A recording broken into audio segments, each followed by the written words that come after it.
பாஜகவை பொறுத்த வரைக்கும் கடந்த தேர்தலில் 11% பாஜக தனித்து வாக்குகளை பெற்றது. கூட்டணியோடு 18% வாக்குகளை பெற்றது. அதற்கு முக்கிய காரணங்களில் ஒன்று பூத் கமிட்டிகள் அமைக்கப்பட்டது அப்படின்ற விஷயங்கள் குறிப்பிடப்பட்டது. பூத் கமிட்டிகளை வலுப்படுத்தணும். குறிப்பாக கூட்டணி அமைக்கப்பட்ட பிறகு இந்த பூத் கமிட்டிகள் வலிமைப்படுத்தப்பட்டிருக்கு அப்படின்னு தான் பாஜக தரப்பிலிருந்து வரக்கூடிய தகவல்கள். அதை உறுதி செய்யக்கூடிய வகையில் மண்டல அளவிலான ஒவ்வொரு கமிட்டி கூட்டம் நடத்தப்படுகிறது. இப்போது திரு ராதாகிருஷ்ணன்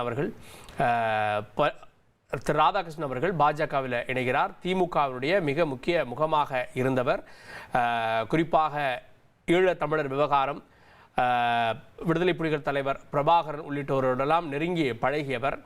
மதிமுக போன்ற இயக்கங்களில் பயணித்தவர், திமுகவில் பயணித்தவர், திமுகவிலிருந்து விலக்கி வைக்கப்பட்டவர் அப்படின்னு பல அடையாளங்கள் இருக்கிறது. வழக்கறிஞர் திரு ராதாகிருஷ்ணன் அவர் இப்போது பாஜகவில் இணைகிறார் அப்படின்றத பார்க்கிறோம்.